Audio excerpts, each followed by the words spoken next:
Hey folks, it's Lance with SPS back in the building at the DC League Summer League, and you never know who you might see coming through the building. Right now I'm here with the Miss Basketball we represent for 2021, correct? Yes, sir. Miss Basketball, Miss Damiya Hagemann, but if you cool with it, you call it Didi, so we cool, we go like that. How you doing? I'm doing good. Good. I'm very happy for you. We're seeing you in the press doing your thing, always working hard. Shout out to your school and what you guys have all accomplished, and your coach as well, Coach Brown as well. And you're going to be going to Michigan State. Yes, sir. You know, Coach Susie Merchant, shout out to Coach Merchant. I'm a proud native Detroiter, but I'm actually in East Lansing. I probably can throw a football to your campus, whatever or not, so we'll definitely be seeing you up there. But, you know, it's ironic that I have you here, top girl player in the state. And what I plan on doing is placing a lot of focus on girls basketball going forward. Somebody made a comment to me, said that, you know, boys sports can get covered by accident.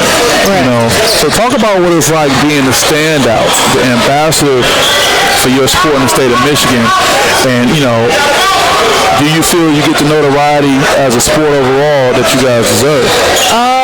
Actually, no. I don't feel like we get the notoriety at all. I feel like it's a lot of boys, like, everybody hype the boys up, like, especially, like, WNBA.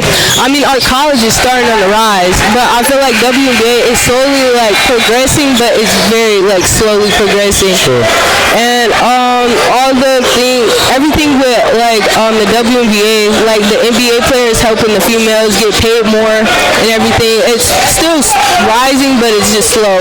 Yeah. I want you to help me out. You're gonna be my guide, because with me planning to delve into this and interviewing a lot of young ladies, what are some questions that I should not ask?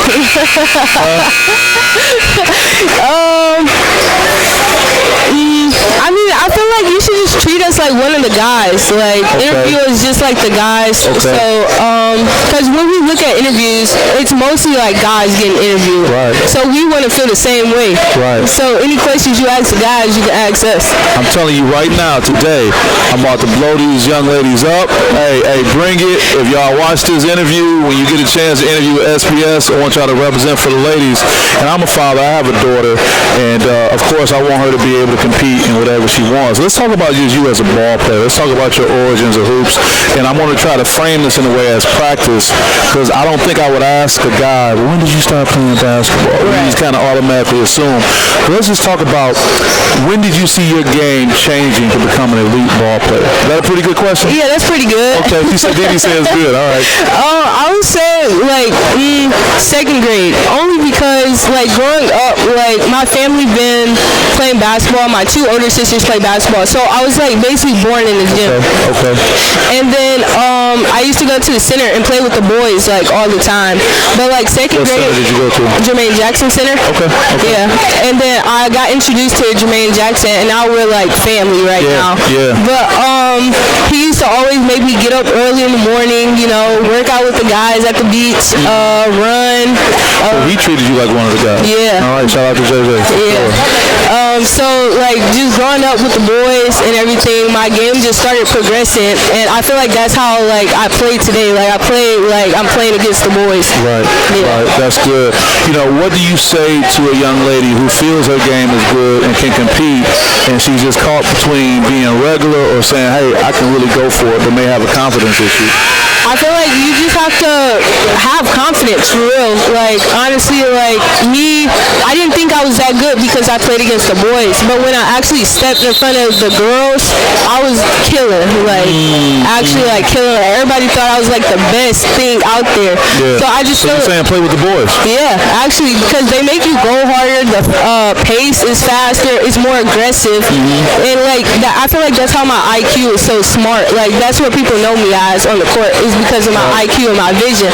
And I feel like my IQ got so, like, big because of playing with the guys. Like, I couldn't dunk. I couldn't really shoot over the guys.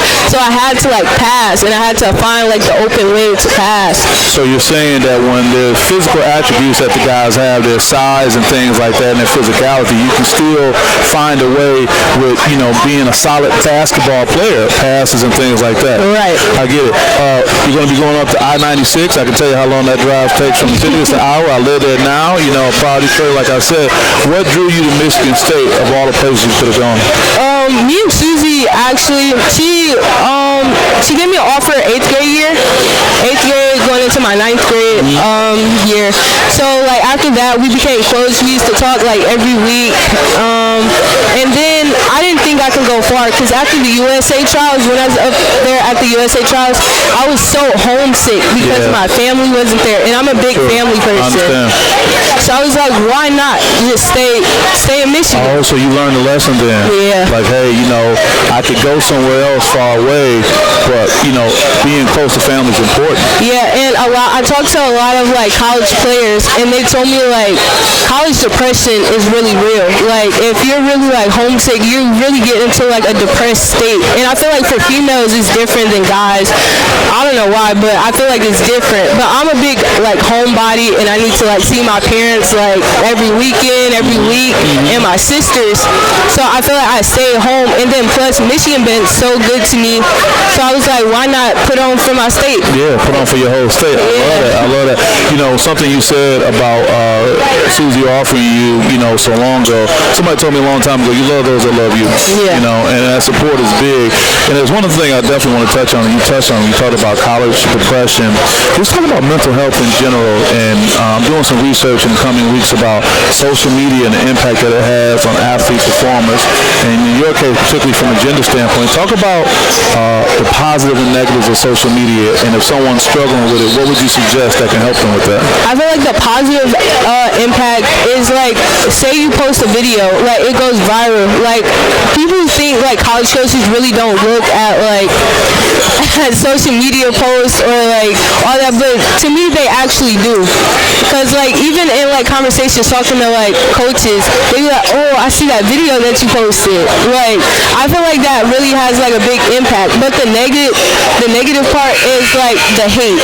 Like, I feel like people really can't take the hate, especially if your confidence is already low. Can you relate to that personally? Did you get a lot of hate? Yeah, I got a lot of hate, especially after I committed to Michigan State. It was so many people telling me to go far, go to Louisville. That was it.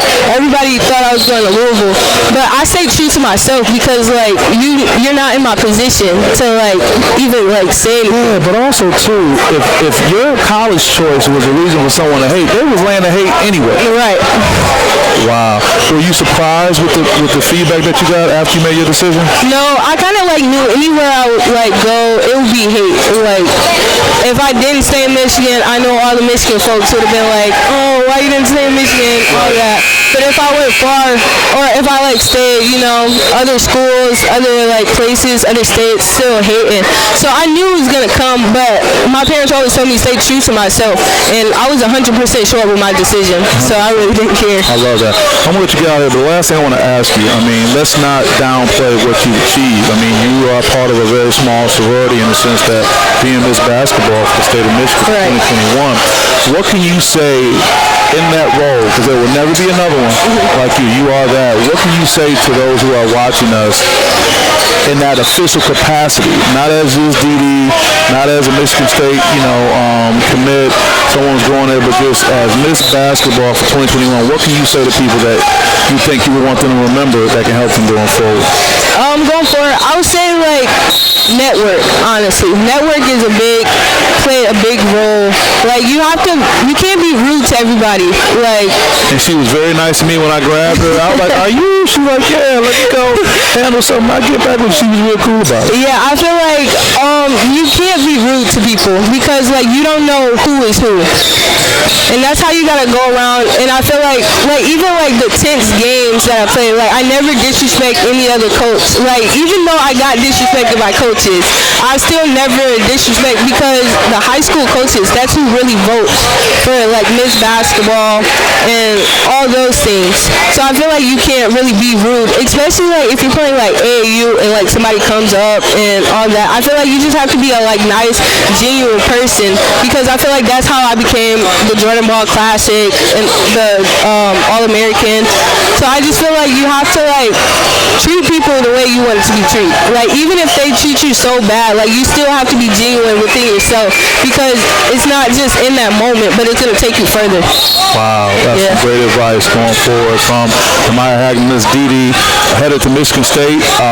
You're representing very well, and I appreciate your time. So we're here. And the last thing, what can you say about Derek Coleman and the DC Elite program? What can you say about him? Oh yeah, it's sweet. It's dope, huh? Yeah. Yeah. Well, shout out to DC. Shout out to Beaumont Hospital. Hey, I appreciate you. Best of luck. Okay. Thank you. I know you're gonna do a good job. All right, this is Lindsay.